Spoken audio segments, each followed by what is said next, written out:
Au Soudan du Sud, d'anciens détenus politiques arrêtés en 2013 lors de la crise du parti au pouvoir SPLM ont rencontré le président Salva Kiir dans le but de le réunifier.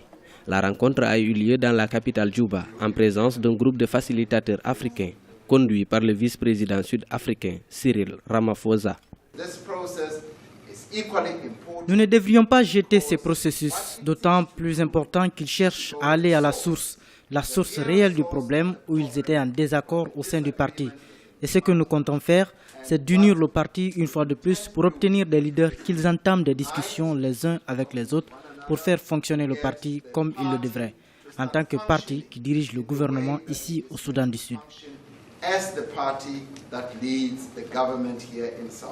Depuis 2013, le Soudan du Sud est confronté à une crise politique à la suite du limogeage de l'ancien vice-président Riek Machar.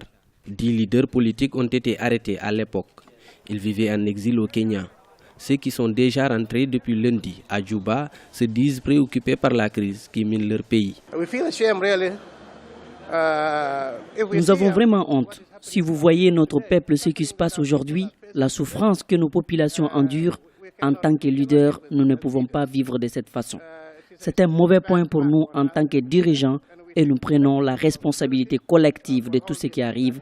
Nous sommes heureux que la réunion que nous avons tenue aujourd'hui nous ait permis d'avancer, à savoir faire un pas en direction de la paix.